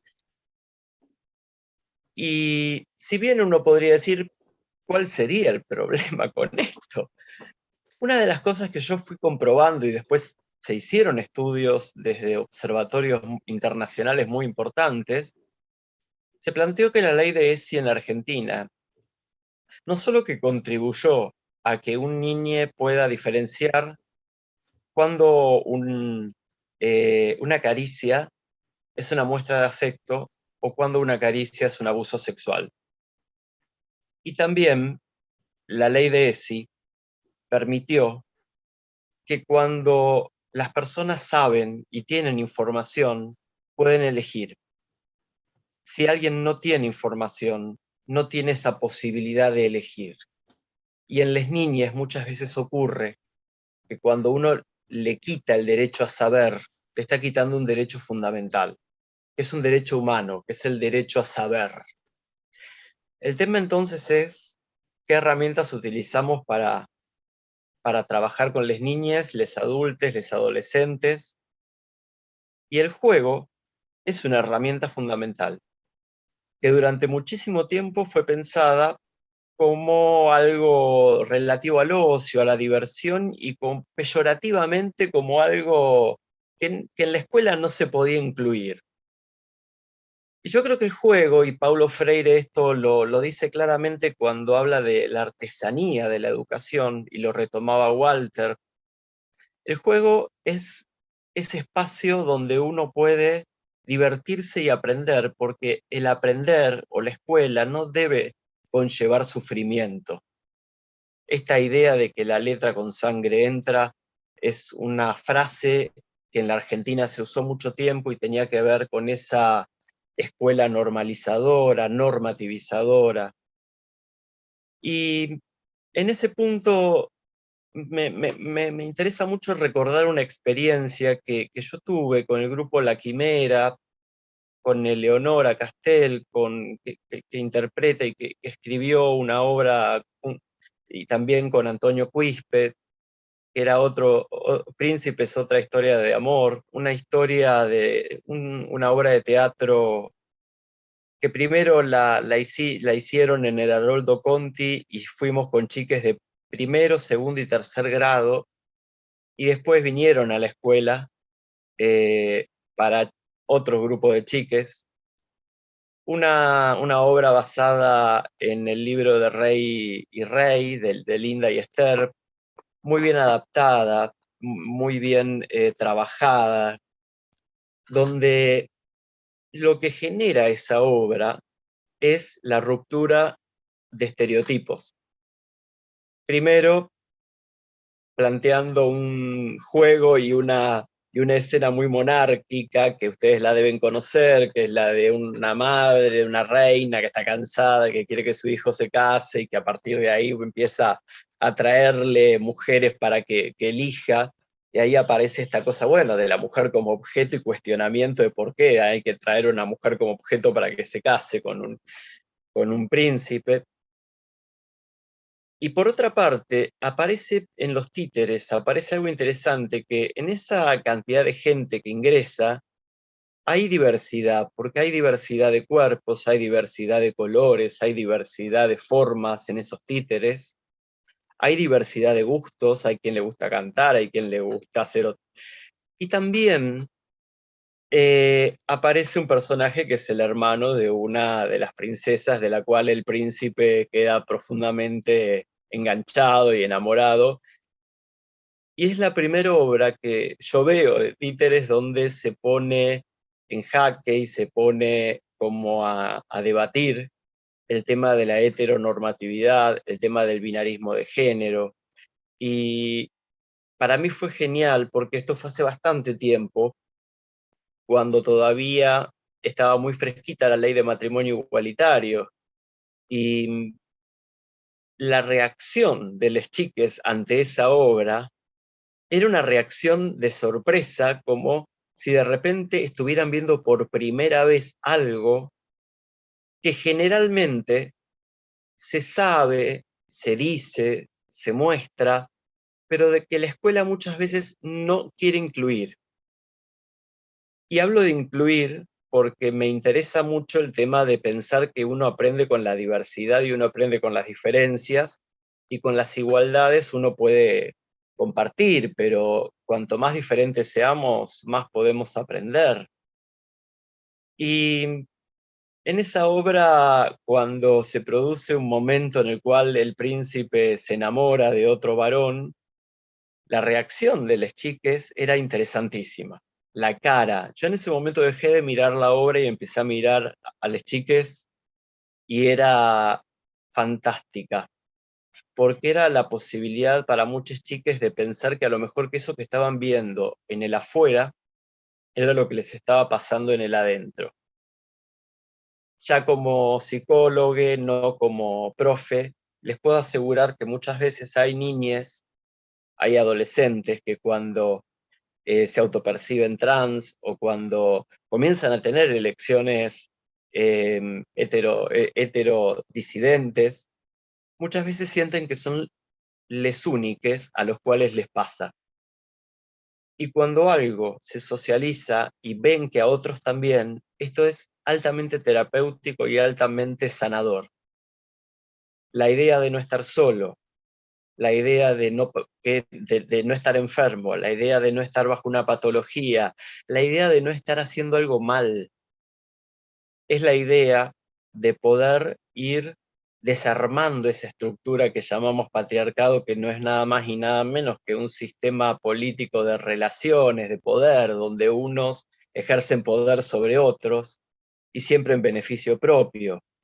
Y acá me parece como que incluso esto que charlábamos en algún momento de la pregunta, es que a partir de esa obra, que yo la verdad que la vi tantas veces, incluso hasta mi hijo la llegó a ver porque lo llevé a verla, a mí me pareció una de las obras que habría que generar más espacios de manejo de títeres con obras con este tipo de temática disidente también.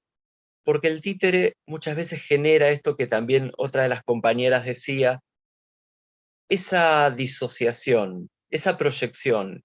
Yo sé que lo que estoy viendo es una ficción, pero hay algo de ese personaje en el cual yo me identifico y hay algo de ese personaje en el cual yo lo siento. Y ese títere es un objeto transicional. Ese títere sé que no soy yo, pero tiene algo de mí. Y en esa situación de tener algo de mí, es que me permite liberar, y a veces, en lugar de hablar yo, puedo hacer hablar a ese títere que tiene tanto de carga emotiva propia. Las escuelas tienen, por definición, como la mayoría de las instituciones, una cultura conservadora, que es lo que hace que perduren. Acá es donde lo que tenemos que pensar es que una cosa es el establecimiento y otra cosa es la institución. Nadie quiere destruir la escuela pública, y muchísimo menos nosotros que venimos peleando por la escuela pública. Lo que venimos peleando es cambiar muchas veces en las lógicas de enseñanza o en las lógicas de enseñanza y aprendizaje. Que muchas veces quienes estamos en el aula entendemos que quienes a veces generan lineamientos no tienen acceso a las niñas o acceso a las aulas para poder entender qué es estar en un aula y cómo se trabaja en un aula. En el aula hay diversidad, en el aula hay diferencias, y en el aula hay por sobre todo convivencias y respeto, porque una de las cosas que trabajamos es, por ejemplo, no hablar de tolerancia, sino de respeto, porque en la tolerancia aparece algo de no te soporto, pero te banco. Y la verdad que me parece que ahí hay algo del orden de del respeto que tenemos como anclaje. Hay algo que a mí me interesa mucho, y es también pensar la posibilidad de seguir trabajando en el arte y con títeres y con toda herramienta también, infancias que hasta hace poco estaban invisibilizadas, como por ejemplo las infancias trans. Las infancias trans, siempre digo, existieron siempre. Las infancias trans estuvieron siempre. Los sistemas de control se encargaron de acallarlas y se encargaron de someterlas hasta algún momento o hasta algún tiempo.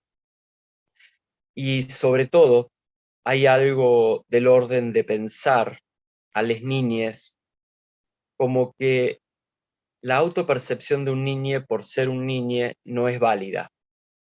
La autopercepción de un niño por ser alguien pequeño no habría que darle importancia. En el año 98, cuando se sanciona la Convención de los Derechos de los Niños, Niñas y Adolescentes, se hace un cambio importantísimo en una palabra. Se deja de hablar de minoridad y se empieza a hablar de niños, niñas y adolescentes en la Argentina.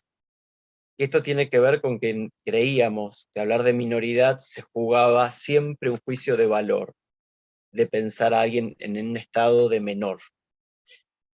Para ir cerrando y abriendo espacio de preguntas, porque también no quisiera aburrirles, se habló mucho también del juego, del ocio, y acá me parece que es interesante pensar que cuando alguien creía que el juego no era una herramienta terapéutica o una herramienta también educativa, arrancaba con una idea muy capitalista, que es la del tiempo es dinero. Y jugar es una pérdida de tiempo y es solo para las niñas. Freud decía, los niños juegan, los adultos fantasean. Me parece que hay algo de la mirada del tiempo. Para Occidente, el tiempo en general es plata y el tiempo en general es pérdida. Perder el tiempo.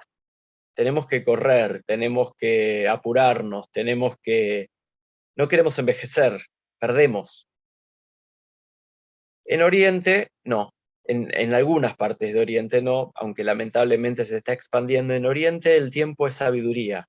En Oriente el tiempo tiene que ver con la capacidad de recuperar saberes. Y me parece que esta sociedad disciplinadora o esta sociedad que Byung-Chul Han dice, la sociedad del cansancio, que nos tiene a todos tan cansados pero activos, la diversión, el aprendizaje, el juego, los títeres como herramientas y dispositivos de prácticas subjetivantes, porque un títere es un dispositivo, es una herramienta, es un elemento que quien lo maneja, quien lo manipula y quien lo arma pone mucho de sí. Yo creo que es fundamental incluirlo. Yo agradezco mucho esta invitación. La estuve esperando mucho. Y la estuve esperando mucho porque conozco a Eleonora, conozco a Antonio, conozco a la Quimera y conozco a la gente comprometida con las problemáticas y las temáticas de género. Los femicidas alguna vez fueron a la escuela. Los maltratadores alguna vez fueron a la escuela. Tenemos que empezar a pensar que la escuela también tiene que ser un espacio de deconstrucción y de dar herramientas para esa deconstrucción. Yo encontré en los títeres, encontré en la obra Príncipes, otra historia de amor, encontré una herramienta para la deconstrucción. Encontré una herramienta para mi propia deconstrucción también. Y hoy que me encuentro con muchos estudiantes en el secundario que vieron la obra cuando estaban en primaria, la siguen recordando. Y me quedo con una sola frase.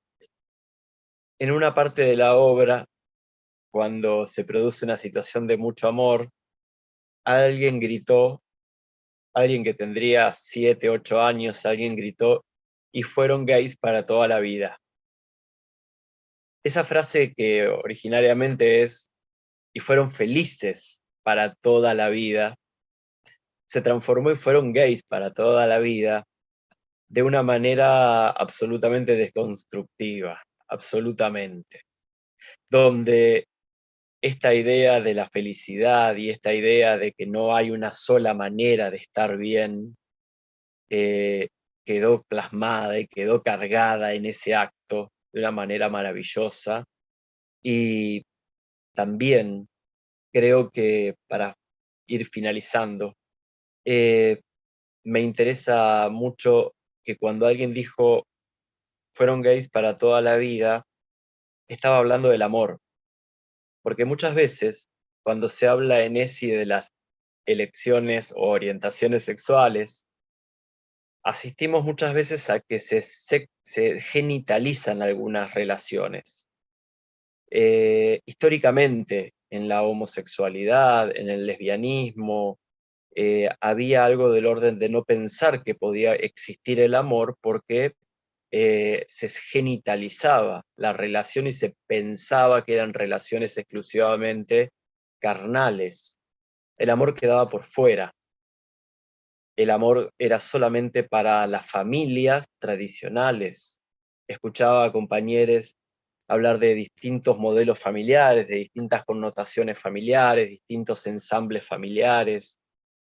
Y yo digo, todo esto es terapéutico y es pacificador y es algo absolutamente necesario, pero la ESI y la obra de arte y el arte como acción de intervención tiene que tener continuidad.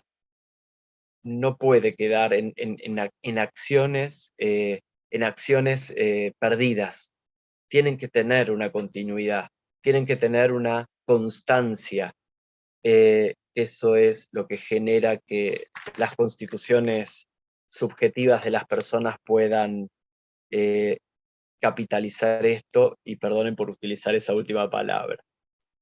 No sé cómo estoy de tiempo, estoy viendo mi celular, antes estaba viendo a más gente, así que espero que estén ahí y no haya estado hablando todo este tiempo sin nadie del otro lado. Pero agradezco mucho esta invitación. Gracias. Gracias, Julio, a vos. Gracias a todos los compañeros y compañeras. Antes de entrar por ahí en el intercambio, que esto es lo interesante de esto, ¿no? También digamos, de que circula la palabra también en esta cuestión de la virtualidad. Les quiero comentar, hay compañeros de Misiones, vinieron de un montón de pueblos que no conozco, de Corpus, de San Javier, de Jardín de América, de Tachile. Hay compañeros y compañeras de Colombia, de Casilda, Santa Fe, de Villa Constitución, de donde es mi comadre, la Mirta Larroquet, de San Juan también. Bueno, así que hay compañeros y compañeras de todo el espectro del territorio. Así que, bueno, Julio, por ahí, esta última parte que sirva para, si algún compañero, compañera, compañere quiere compartir, quiere expresar, bueno, aprovechemos esta última parte. Bien.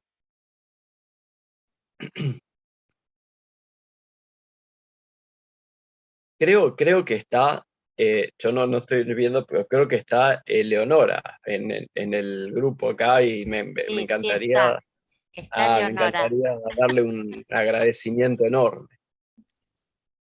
No sé si está Antonio también, bueno. A vos, Julio. Mil gracias, perdón. Gracias, Julio. Muchísimas gracias. Muchísimas gracias. Antonio está en la comisión de bibliotecas, en otra mesa. Así que, pero ya va a ver esto grabado. Muchísimas gracias. Es siempre maravilloso escucharte. Gracias, gracias.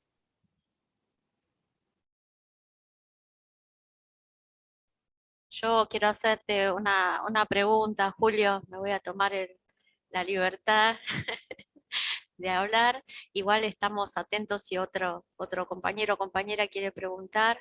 Em, eh, yo siempre me preocupa mucho las familias ortodoxas o quizás que están dentro de un paradigma a las que les cuesta mucho acceder a estos planteos y sobre todo a esta ley, que es una ley, ¿no? Por lo tanto hay que cumplirla, ESI, cuando ellos dicen que con sus hijos no, sus hijos, hijas, ¿cómo se puede, te parece a vos, cómo se puede contener ese sentimiento, esa reacción? Porque a mí me surge una suerte de compasión hacia ellos, ¿no? Y de que me parece que tienen miedo, les da mucho miedo, han sido buenos hijos e hijas del patriarcado y me parece que también ahí hay un lugar, ¿no? En donde tenemos que, bueno, yo siento como la obra de Leonora es una solución, además de una pieza artística hermosa y una oportunidad, ¿no? Son soluciones.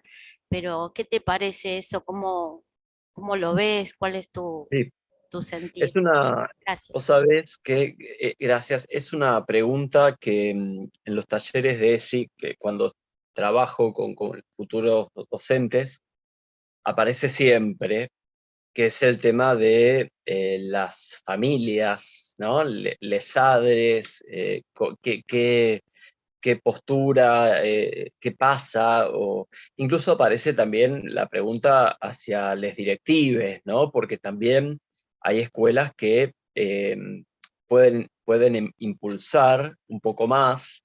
Yo provengo de una escuela que es el Mariano Acosta, que realmente se impulsa mucho todas las actividades de ESI, históricamente ha sido así, pero conozco otras que no. Con respecto a las familias, yo no sé si hay una sola respuesta. A veces hay connotaciones muy terribles que tiene que ver que cuando vos das herramientas a alguien, ese alguien puede defenderse. Ustedes piensen que a partir de que hubo ley de ESI, muchas chiques pudieron denunciar situaciones de abuso. Por otra parte, también puede ser, hay escuelas que son a lo mejor más religiosas y que tienen una mirada que tiene que ver con la sexualidad como algo del orden de los placeres mundanos y no de los placeres terrenales. Entonces, no se informa y lo que se genera muchas veces es que esos chiques están en situación de riesgo por falta de información. Por otra parte, cuando una familia se niega a la ESI o a lo mejor tiene temor a la ESI, también puede ser porque desconozca de qué se trata la ESI, porque no han tenido ESI. Entonces, en las reuniones de familias, las ex reuniones de padres, ya no hablamos de reuniones de padres, del mismo modo que podemos explicar, este año vamos a organizar un viaje a tal lugar o a tal otro, o vamos a usar el transportador o no, también incluir a las familias en esta idea de qué temas uno va a ir trabajando. Por ejemplo, yo suelo trabajar muchos temas en el aula y en general solicito a las familias que me envíen material. Y de esa manera les pido que me acerquen material y les estoy diciendo qué estoy trabajando también. Si alguna familia me llegara a plantear que no está de acuerdo con esa situación, yo le tengo que responder que no puedo hacer una diferencia en este tema porque hay una ley que a mí me obliga a transmitir un saber y yo no puedo privar a una persona de la sabiduría o del conocimiento. Entonces, la ley de ESI es una ley que viene a dar un respaldo. Ustedes piensan que antes de la sanción de la ley de ESI hubo muchas normativas, reglamentos previos, pero lo que ocurría es que la mayoría de esas leyes o normativas, no digo que todas, la mayoría, estaban muy pensadas desde la prevención, la sexualidad como prevención, es decir, las infecciones de transmisión sexual, todo lo que no había que hacer. Entonces ahí en general no había mucho problema. Separaban a los varones de las mujeres, les daban una charla, les regalaban un tampón o un preservativo. Ahora, la ley de ESI no viene a decir solamente cómo cuidarse o prevenir, sino también viene a decir todas las cosas que uno puede hacer y qué cuidados tener.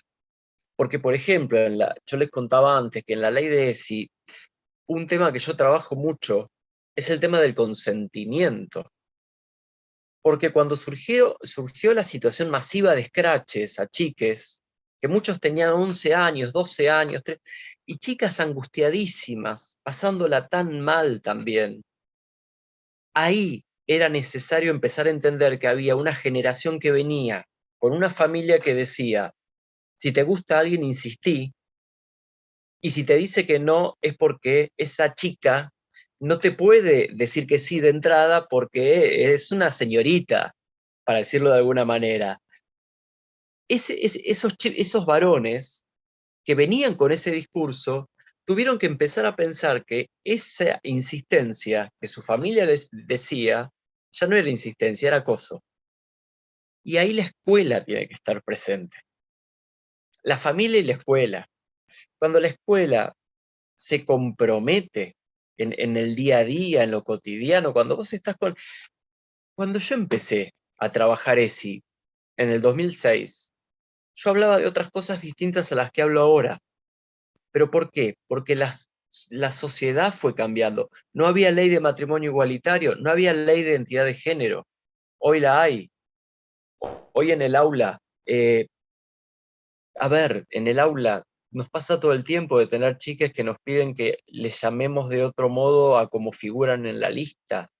Y no tenemos que consultarle a nadie, tenemos que hacerlo y nombrar a esa persona como dice que quiere ser nombrada, aunque no haya realizado su cambio registral. Estamos hablando en Argentina. Entonces, yo creo que con las familias hay que también incluir, trabajar, si es posible. Creo que la escuela es también incluir a las familias y también participarlas para que esto pueda ser trabajado. Muy bueno, Julio, interesante. Esto también, ¿no? Porque es verdad, digamos, la mayoría de nosotros no tuvimos esa formación de ESI ni en nuestra escuela, inclusive en nuestra formación docente.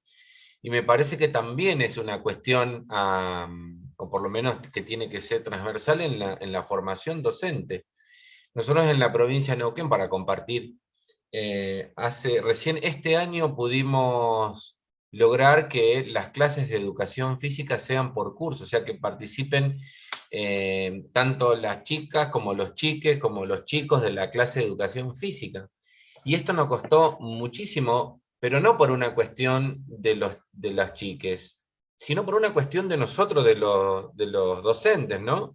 Entonces me parece que revisar esa práctica, realizar la práctica de formación docente es necesaria también, porque digamos, nos atraviesa y esto nosotros no fuimos formados en esta cuestión. Y es, digamos, a veces terminan resolviendo les chiques la situación y no sabemos qué hacer nosotros, ¿no? Así que... Sí. No sé si tengo un ratito más para agregar algo. Sí, dale, ¿Cómo estamos de tiempo? No sé si aburro algo, porque por ahí hay gente que ya se está durmiendo, tiene ganas de comer. No. Digo, falta poco, pero tenemos un tiempito. Bueno, volviendo al título de la mesa y al título de la jornada y esta idea de los títeres y que yo trabajé y que me pareció, porque en realidad los títeres aparecen a partir también de una demanda, ¿no? de trabajar estos temas. Una de las cosas que también desnaturalizamos o intentamos desnaturalizar en general es esta cuestión binaria, ¿no? Esta cuestión binaria y la construcción de los géneros como algo político, ¿no? Una construcción política. Judith Butler hablaba de la vigilancia del género. Y a veces a mí me gusta mucho cuando trabajo en los grupos de masculinidades o cuando trabajo de repente en grupos que me convocan para dar alguna charla, plantear que durante mucho tiempo se habló en la Argentina y quizás se siga hablando de sexos opuestos, ¿no? Era como muy común decir el sexo opuesto o el sexo débil y el sexo fuerte. Y yo siempre hablo de que primero que no hay opuestos, hay diferencias. Por otra parte, planteo también que no hay un sexo fuerte y un sexo débil, sino que hay un sexo al cual intencionalmente se lo ha empoderado y un sexo al cual intencionalmente se lo ha debilitado. Cuando a una mujer o a una disidencia o a una persona trans no se le permite estudiar, ingresar en la calle, o de repente trabajar, digo, se le está quitando herramientas para poder tener el poder de decisión. Entonces, claramente, yo muchas veces pregunto si los varones realmente saben lo que les pasa a una mujer cuando camina por la calle. ¿Qué le pasa a una mujer cuando sube un colectivo, cuando viaja en subte o en el medio que sea? Si los varones a veces cis tienen idea de que ese acoso callejero tiene una historia muy tremenda, que es la historia de que la vía pública no sea cómoda para una mujer porque el lugar de la mujer debe ser la casa. Entonces todo lo que está por fuera de la casa debe ser incómodo para una mujer o una disidencia. Y por otra parte, yo creo que tenemos que ir encaminándonos a ir pensando en una sociedad sin géneros, en una sociedad con otros cuerpos, en láminas que todavía tenemos que crear porque no hay cuerpos en esas, por ejemplo, las intersexualidades no están en esas láminas, y dejemos de hablar de hermafroditismo y empecemos a hablar de intersexualidades, y no patologicemos las intersexualidades. Yo creo que todo esto es algo saludable, y si Paulo Freire viviese, estaría, humildemente, creo que estaría en esta línea, porque él hablaba de la artesanía y él hablaba de la liberación, y la verdad que lo vivo día a día en el aula. Gracias. Gracias, Julio. Bueno, agradecer también nuevamente a los compañeros y compañeras que están. Quería compartir del chat del YouTube. Eduardo Marcelo González Andía dice, deberíamos pensar en un festival de títeres promocionando la ESI en escuelas, bibliotecas, clubes. Así que qué interesante, ¿no? Los disparadores que surgieron de esta mesa, ¿no? De títeres para una escuela emancipadora. Julio, agradecerte nuevamente el espacio, para ir finalizando, también Gaby, Rafa, cada uno de los compañeros y compañeras que hicieron posible esta mesa, este taller de títeres para una escuela emancipadora. Y nos queríamos despedir con un video, ¿no, Gaby? Sí, nos despedimos con un video muy bonito que hizo acá UNIMA y los compartimos. También agradezco a todos. No tenemos más tiempo, tenemos que cerrar. Le digo porque hay compañeros que levantaron la mano. Gracias, Julio, un lujo. Gracias, Eleonora. Gracias, Rafa. Gracias, José. Y a todos los que están acá presentes acompañando. Muchas gracias. Un saludo desde la Patagonia Rebelde. Así que, bueno, Rafa, cuando quieras.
Excelente. Bueno, muchísimas gracias.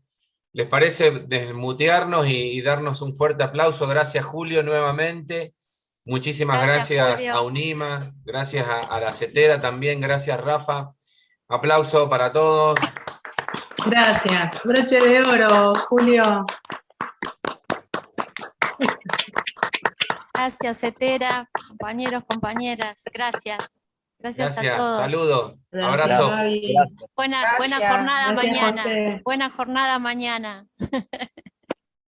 Vamos, Gracias. vamos.